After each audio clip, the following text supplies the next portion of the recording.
Estamos entonces preparados para esta última reflexión del retiro, el gobierno de las pasiones. Y comienzo con una lectura de la segunda carta de San Pedro. En el capítulo 2, desde el versículo 1. Así como surgieron falsos profetas en el pueblo de Israel, también habrá entre vosotros falsos maestros. Estos introducirán fraudulentamente herejías perniciosas, negando al dueño que los rescató. Atraerán sobre ellos mismos una pronta ruina. Muchos seguirán sus costumbres licenciosas y por su causa el camino de la verdad quedará infamado. Movidos por la codicia, traficarán con vosotros mediante palabras engañosas, pero su condenación, anunciada ya desde antiguo, permanece en vigor y su ruina está al acecho. En efecto, Dios no perdonó a los ángeles que pecaron, sino que al arrojarles en el infierno, los entregó a las cavernas tenebrosas donde están guardados para el juicio. Y no perdonó al mundo antiguo, aunque preservó a Noé, pregonero de la justicia, con otros 7, cuando desencadenó el diluvio sobre el mundo de los impíos, y a las ciudades de Sodoma y Gomorra las condenó a la destrucción, reduciéndolas a cenizas para escarmiento de lo que habrá de suceder a los impíos. Y libró en cambio al justo Lot, angustiado por la conducta licenciosa de aquellos hombres inicuos. Pues este justo, al vivir entre ellos, sentía atormentada su alma por las obras inicuas que día tras día veía y oía. Porque el Señor sabe cómo librar de la prueba a los piadosos y retener a los impíos para castigarlos en el día del juicio. Sobre todo a los que, arrastrados por deseos impuros, van detrás de la carne y menosprecian la autoridad del Señor. Temerarios y arrogantes no temen blasfemar contra los seres gloriosos, mientras que los ángeles, aun siendo superiores en fuerza y poder, no profieren una sentencia injuriosa contra ellos en presencia del Señor. Pero estos, como bestias irracionales, destinadas por naturaleza para ser capturadas y muertas, blasfeman contra lo que ignoran y se corromperán como ellas, sufriendo el pago por el mal que hicieron. Consideran una dicha el goce de un día, hombres sucios y corrompidos que se deleitan en sus extravíos y se comportan con vosotros como si estuvieran en banquetes. Sus ojos están llenos de adulterio y no cesan de pecar. Seducen a las almas débiles y tienen el corazón curtido en la codicia. Son hijos de maldición.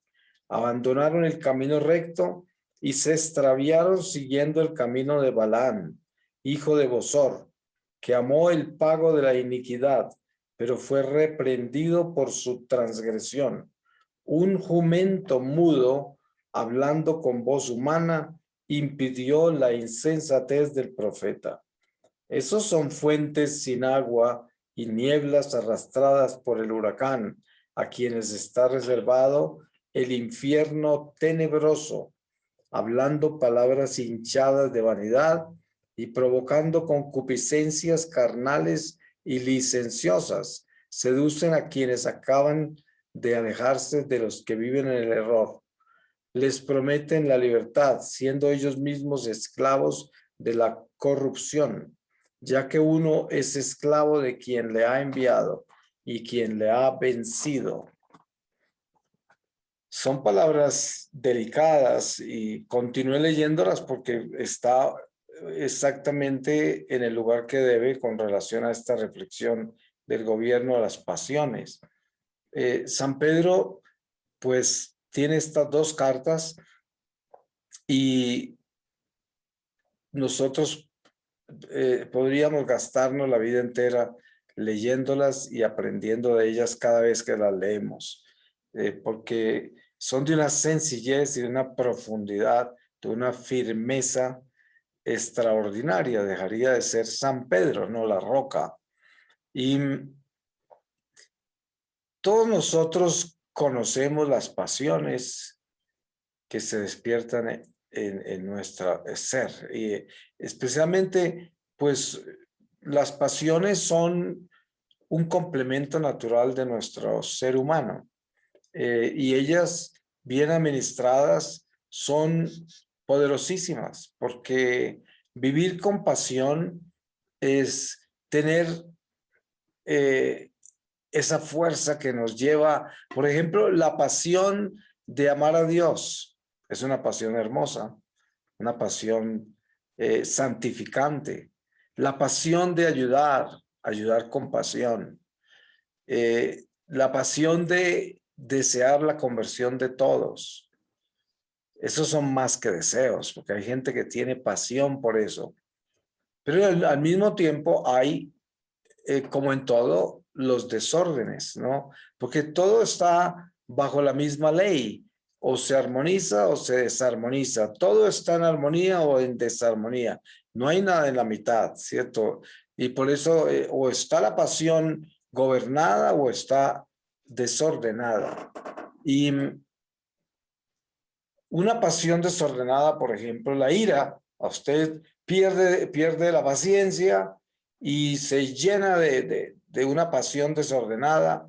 Usted ha visto que se le sube la sangre a la cabeza, se pone rojo, porque la sangre le hierve. Las pasiones actúan desde la sangre y obviamente afectan todo el organismo, la mente, todo su ser.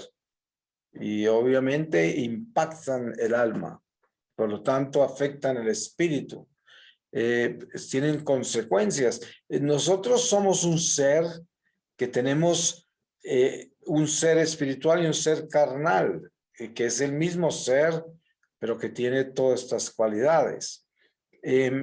Y cuando hay excesos en algún lugar, afectan todo el ser. Por ejemplo, personas que practican espiritismo, están en una actividad espiritual. Eso no es físico. Eso no es como tomar alcohol o usar drogas alucinógenas, no. Espíritus son invisibles, no se ven, pero está llamando demonios en una sesión de espiritismo. Eso afecta la salud espiritual de la persona y por lo tanto afecta todo el ser. Eso le puede traer enfermedades mentales, físicas y como dice el refrán, pare de contar. Son muchas las consecuencias. Entonces, una persona que tiene un temperamento difícil, como llaman popularmente, de un fusible muy cortico,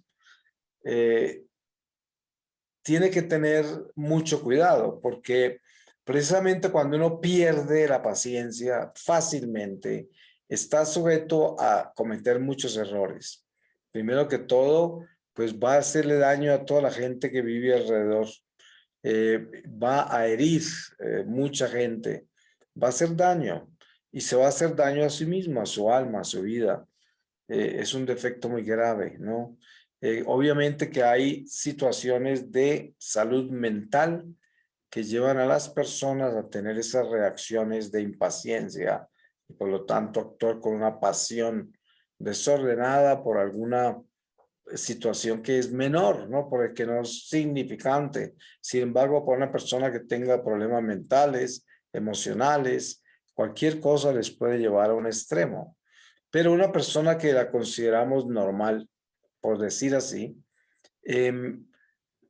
pues que tenga ese defecto tan grande de ser impaciente, intolerante, entonces esa persona tiene muchas posibilidades de hervir en una pasión de ira, de violencia.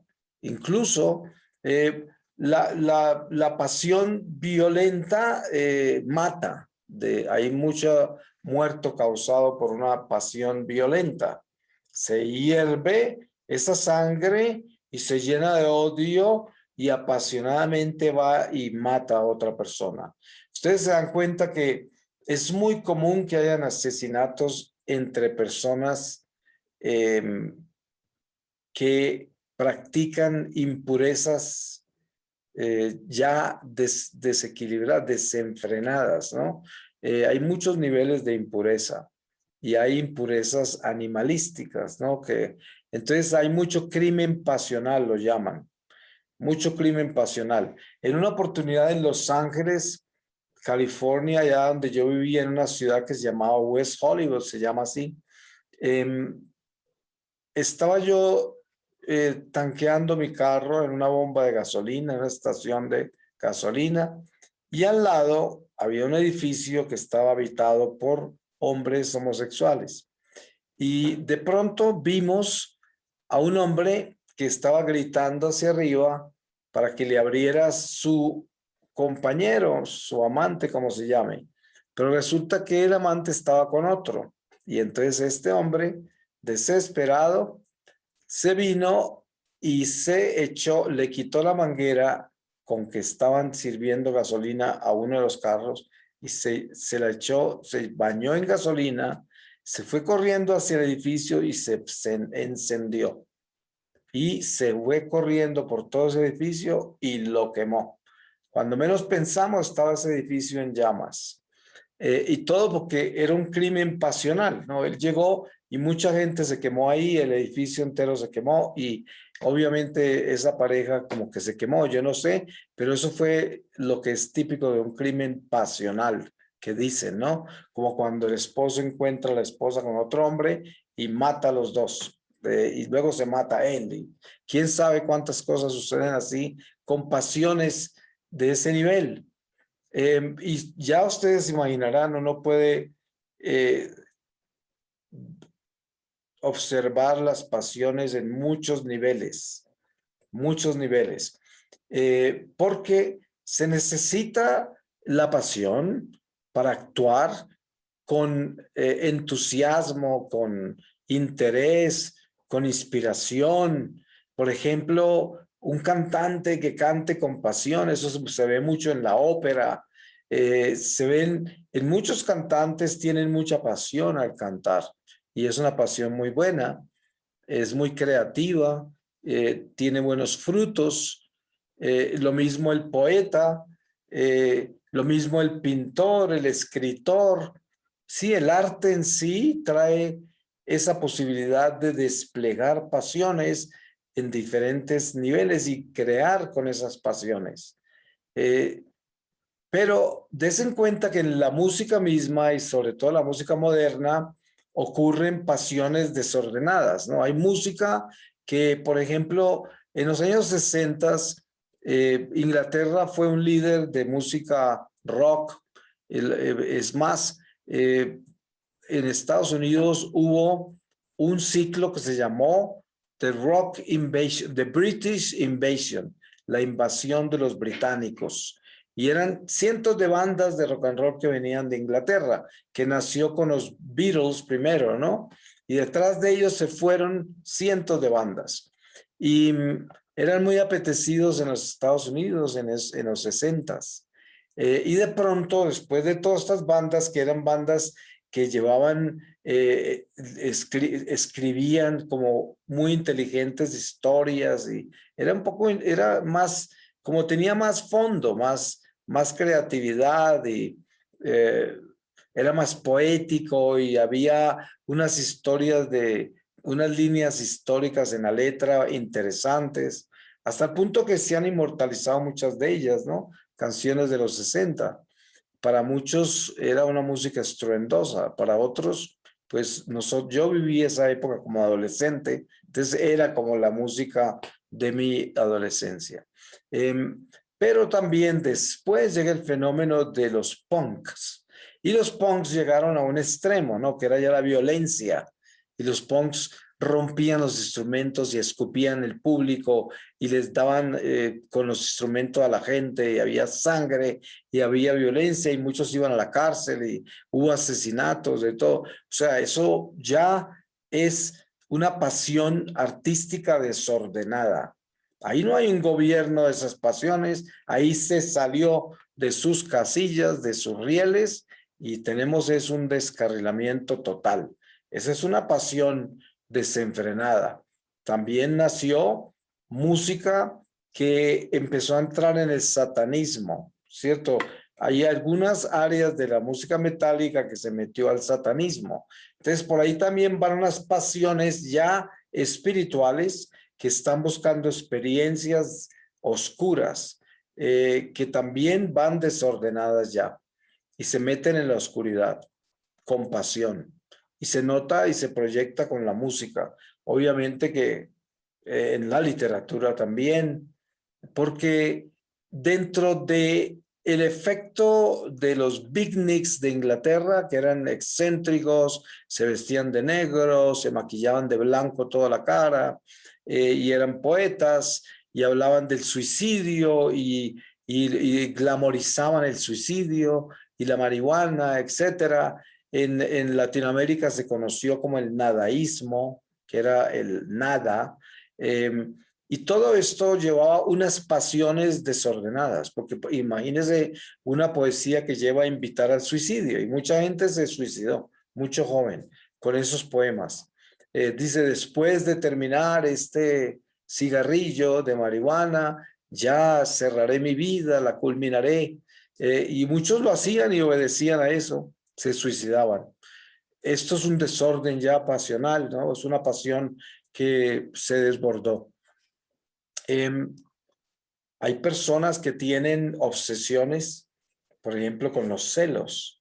Hay personas muy celosas, y tienen hasta el momento, hasta el punto que se vuelven apasionadas con sus celos y le ponen pasión a esos celos y lloran y hacen drama y juran que están correctos y son personas obsesionadas con los celos y terminan apasionadas, una pasión de celos grave, muy perjudicial, ya lo sabemos. Es natural, usted ve que los perros son celosos, los animales son celosos, los perros en especial. Es un animal comúnmente celoso, o sea que es muy animal eso, ¿no? Es muy animal. Y debemos entender que cuando hay una pasión desordenada, es en el animal, ¿cierto? Porque si uno estuviera equilibrado como persona, no tendría desorden en sus pasiones. Pero cuando hay una pasión desordenada, es el animal que, a pesar de ser racional y de tener y de ser espiritual, se desordena y su pasión, su sangre le hierve y se lo lleva por un camino equivocado y hace daño. Y por eso, dentro de todo este conjunto de lo que son la administración de las pasiones, terminamos tomando un poco de todas partes. Por ejemplo, para uno poder tener una buena disciplina y tener sus pasiones ordenadas, es muy importante el ayuno, la penitencia, la mortificación, el sacrificio. Todo eso es importante para edificarse hacia mantenerse calmado, mantenerse equilibrado, prudente, recatado, mantenerse en orden, ¿cierto? Y para eso se necesita entonces disciplinar todas las áreas de la persona. Entonces, ahí vienen a, a necesitarse en todos esos elementos, ¿no? Por ejemplo, se sabe que el ejercicio físico, San Pablo dice el ejercicio físico no es tan importante, lo que importa es qué está haciendo con su corazón, con su alma. Pero nosotros que somos una cultura occidental, donde se han desarrollado muchos tipos de disciplina a nivel humano, entre esas el ejercicio. Claro que el ejercicio físico viene de toda la historia de la humanidad. Nosotros vemos olímpicos de muchas civilizaciones, atletas y deportistas en muchas civilizaciones antiguas, pero porque es la competencia, el espíritu de competencia lleva al hombre siempre a crear esas actividades. Pero en esta cultura occidental de hoy, los gimnasios son muy comunes, ¿no?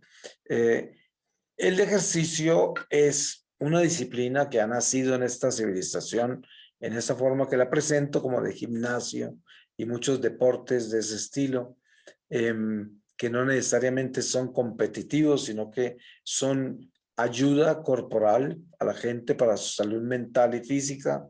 Y en realidad, de todo esto se puede tomar un poco para equilibrar al individuo. Cuando una persona tiene disciplina, y se crea una disciplina, le ayuda a todas las otras disciplinas. Se necesita empezar con una disciplina y entonces esa disciplina alimenta las demás que uno va trayendo y así se va disciplinando todo el ser. Entonces, gobernar es ser disciplinado, eso es gobernar. Y gobernar también es tener perseverancia en el crecimiento cuando uno tiene claro qué es lo que quiere hacer y hacia dónde va y por qué lo está haciendo. Porque, como dice la palabra de Dios, la vanidad es un elemento casi como segunda naturaleza del hombre y al final pareciera como si todo es vanidad, porque pues es un mundo temporal, todo va a pasar, entonces parece ser que todo lo que uno hace pues es como vanidad, pero lo que pasa es que nosotros cuando empezamos a edificarnos como personas espirituales, entonces necesitamos comenzar a desarrollar disciplinas. Es tan importante la educación que le damos a los hijos. Ustedes saben que en esta civilización es muy fácil crear hijos perezosos. Qué defecto tan horrible que es ese, la pereza. Entonces, eso es algo muy difícil porque normalmente los padres y especialmente en estas ciudades de cemento donde la gente pues no tiene como una relación con la naturaleza muy directa, ni siquiera si acaso con un perro de pronto, pero la naturaleza está muy alejada. Entonces el ser no vive con elementos naturales y los padres le exigen a los hijos el estudio, ¿no? Que sean buenos estudiantes. Y siempre y cuando los hijos estudien, juiciosos, no les exigen nada más. Entonces, en lo demás son unos perezosos y no desarrollan ninguna disciplina en ningún otro nivel más que en sus responsabilidades de estudiante y asegurarse de traer el grado, pero ese es un problema, porque cuando uno no educa a los hijos a que se edifiquen en disciplinas desde pequeños, entonces también van a tener problemas en su crecimiento espiritual, porque todo viene es como hay que tener una plataforma para lanzar un cohete. Y ustedes saben que se necesita una combustión muy alta para que ese cohete despegue, ¿no? Y es lo mismo con el hombre. Nosotros necesitamos construir una plataforma y por eso debemos educarnos con mucho cuidado desde el principio a tener disciplinas para poder gobernar todo nuestro ser, porque lo contrario, habrán áreas disciplinadas y otras.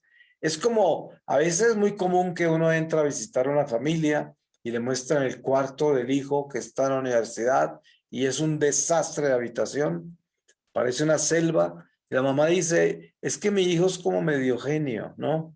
Él es así todo excéntrico. Y uno por dentro dice, pues lo que es un sucio, ¿no? Un desasiado. Y resulta que, porque no tiene excusa de que uno si es muy inteligente y muy científico, entonces no hace aseo a su cuarto y vive en desorden. Eso no puede ser, ¿no? Eso no tiene excusa, no tiene razón de ser. Eso es lo que pasa, es una persona indisciplinada. Simplemente, ahora yo no estoy hablando de escrúpulos, ¿no? Porque hay líneas muy delgadas en esto y es que uno puede volverse escrupuloso. Hay gente que es escrupulosa. A eso no me refiero yo. Ese es otro vicio, ¿no? pero estoy refiriéndome a una vida saludable en la cual hay orden. Y uno de los órdenes más importantes es gobernar nuestras pasiones. Yo no puedo concentrarme en darle fuerza y autoridad a cosas que son desordenadas en mi vida y que se llevan a cabo apasionadamente. No debo llegar a eso, porque eso me desordena todo, absolutamente todo. Voy a terminar con una lectura de la palabra y les voy a leer a ustedes de la carta de San Pablo a los Romanos, en el capítulo 8, desde el versículo 31, y dice así: la confianza en Dios. ¿Qué diremos a esto? Si Dios está con nosotros, ¿quién contra nosotros?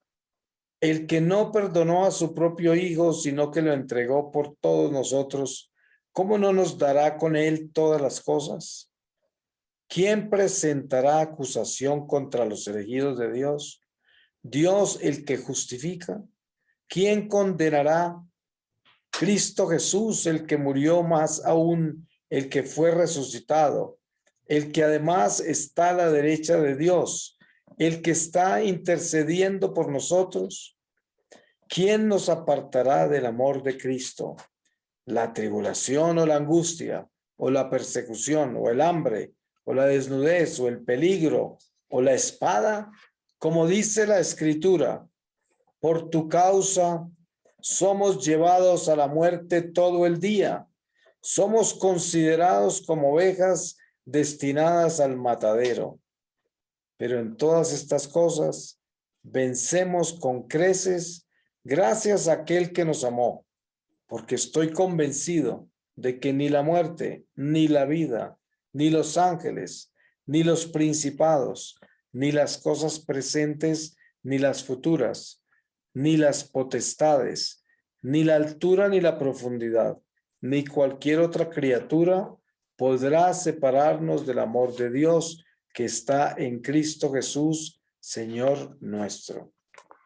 Bueno, pues esto es como un cierre a todo el retiro de estos 2 días, esta palabra, porque en conclusión de todo lo que hemos hablado y todos los ejercicios que hemos hecho, este es el fin. Saber que el amor de Dios está en nosotros, con nosotros, y nos creó. Fue el amor el que nos creó. Y entonces, si nosotros creemos en eso, entendemos eso, asumimos eso, ¿quién nos podrá separar de ese amor? Si ese amor es nuestro oxígeno, es nuestra vida, nadie nos podrá separar de él. Por eso uno no puede vivir una doble vida y pensar que puede vivir afuera de Dios. Eso es como un pescado afuera del agua. No hay forma de sobrevivir así. Hay que tener conciencia y darse cuenta que hay que disciplinarnos, tenemos que organizarnos y tenemos que gobernar nuestras pasiones para que no hagan daño, ni nos hagan daño, ni ofendan a Dios. Amén.